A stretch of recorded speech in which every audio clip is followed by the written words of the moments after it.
حضرت ابو ذر رضی اللہ کہتے ہیں کہ ایک روز میں باہر نکلا تو دیکھا کہ رسول اللہ صلی اللہ علیہ وسلم تنہا چل رہے تھے اور آپ کے ساتھ کوئی بھی نہ تھا۔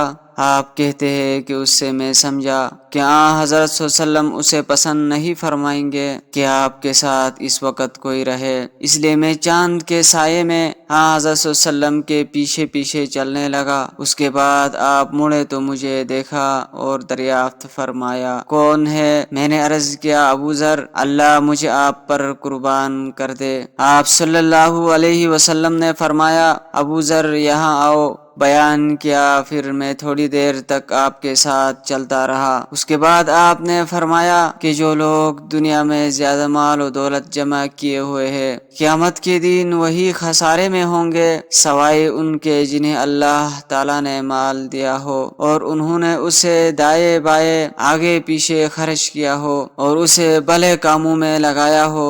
ابو ذر رضی اللہ تعالیٰ عنہ نے بیان کیا کہ پھر تھوڑی دیر تک میں آپ کے ساتھ چلتا رہا۔ آپ نے فرمایا، یہاں بیٹھ جاؤ۔ آپ صلی اللہ علیہ وسلم نے مجھے ایک ہموار زمین پر بٹھا دیا جس کے چاروں طرف پتھر تھے اور فرمایا کہ یہاں اس وقت تک بیٹھے رہو جب تک میں تمہارے پاس لوٹ کے آؤں۔ پھر آپ پتھریلی زمین کی طرف چلے گئے اور نظروں سے اوجھل ہو گئے۔ آپ وہاں رہے اور دیر تک وہیں رہے۔ پھر میں نے آپ سے سنا آپ یہ کہتے ہوئے تشریف لا رہے تھے، چاہے چوری ہو چاہے زنا کیا ہو۔ ابو ذر رضی اللہ کہتے ہیں کہ جب حضرت صلی اللہ علیہ وسلم تشریف لائے تو مجھ سے صبر نہ ہو سکا اور میں نے عرض کیا، اے اللہ کے نبی، اللہ آپ پر مجھے قربان کرے، اس پتھریلی زمین کے کنارے آپ کس سے باتیں کر رہے تھے؟ میں نے تو کسی دوسرے کو آپ سے بات کرتے ہوئے نہیں دیکھا۔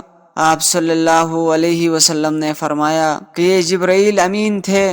پتھریلی زمین یعنی ہرہ کے کنارے وہ مجھ سے ملے اور کہا کہ اپنی امت کو خوشخبری سنا دو کہ جو بھی اس حال میں مرے گا کہ اللہ کے ساتھ کسی چیز کو شریک نہ ٹھہراتا ہو تو وہ جنت میں جائے گا۔ میں نے عرض کیا، اے جبرائیل، خواہ اس نے چوری کی ہو اور زنا کیا ہو؟ انہوں نے کہا ہاں۔ میں نے پھر عرض کیا، خواہ اس نے چوری کی ہو، زنا کیا ہو؟ جبرائیل امین نے کہا ہاں، خواہ اس نے شراب ہی پی ہو۔ حضرت ابو ذر رضی اللہ کہتے ہیں کہ میں نبی کریم صلی اللہ علیہ وسلم کے ساتھ مدینہ کے پتھریلے علاقے میں چل رہا تھا کہ احد پہاڑ ہمارے سامنے آ گیا۔ آپ صلی اللہ علیہ وسلم نے دریافت فرمایا، ابو ذر؟ میں نے عرض کیا، حاضر ہوں یا رسول اللہ۔ آپ صلی اللہ علیہ وسلم نے فرمایا، مجھ اس سے بالکل خوشی نہیں ہوگی کہ میرے پاس اس احد کے برابر سونا ہو اور اس پر 3 دن اس طرح گزر جائے کہ اس میں سے 1 دینار بھی باقی رہ جائے سوائے اس تھوڑی سی رقم کے جو میں قرض کی ادائیگی کے لیے چھوڑ دوں، بلکہ میں اسے اللہ کے بندوں میں اس طرح خرچ کروں، اپنی دائیں طرف سے، بائیں طرف سے اور پیچھے سے۔ پھر حضرت صلی اللہ علیہ وسلم چلتے رہے۔ اس کے بعد فرمایا، زیادہ مال جمع رکھنے والے ہی قیامت کے دن مفلس ہوں گے سوائے اس شخص کے جو اس مال کو اس طرح دائیں بائیں طرف سے اور پیچھے کی طرف سے خرچ کرے، اور ایسے لوگ کم ہیں۔ پھر مجھ سے فرمایا، یہیں ٹھہرے رہو، یہاں سے اس وقت تک نہ جانا جب تک میں نہ آ جاؤں۔ پھر حضرت صلی اللہ علیہ وسلم رات کی تاریکی میں چلے گئے اور نظروں سے اوجھل ہو گئے۔ اس کے بعد میں نے آواز سنی جو بلند تھی۔ مجھے ڈر لگا کہ کہیں حضرت صلی اللہ علیہ وسلم کو کوئی دشواری نہ پیش آ گئی ہو۔